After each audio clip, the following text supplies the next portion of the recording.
This is your Week 16 update. Like always, first of all, we'll go over last week's video question, then we'll go over what's up for Week 16. Now, last week's video question had to do with game theory, and when you watch a video, and then you had 3 questions. The first 2 questions were, does Pavel have a dominant strategy? If so, what is it? Does Ryan have a dominant strategy? If so, what is it?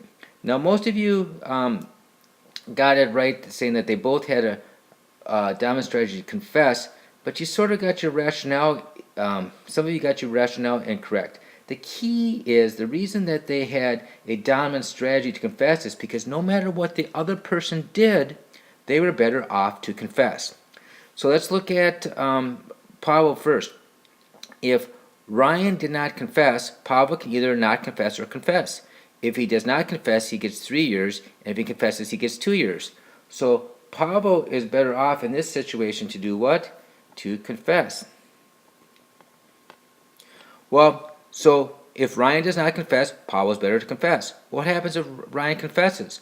Well, Pavel does not confess, he gets 10 years, whereas if he confesses, he only gets 5 years. So once again, given Ryan's decision, Pavel is best off to confess. So that's his dominant strategy. Now let's look at Ryan. Now, let's say that Pavel does not confess.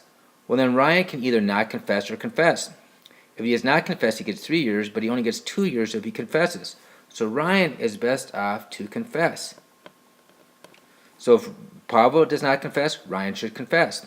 What happens if Pavel confesses? Well, if Ryan does not confess, he gets 10 years, but he only gets 5 years if he confesses. So here's his dominant strategy, because no matter what Pavel does, Ryan is better to confess. So if they both confess, what happens?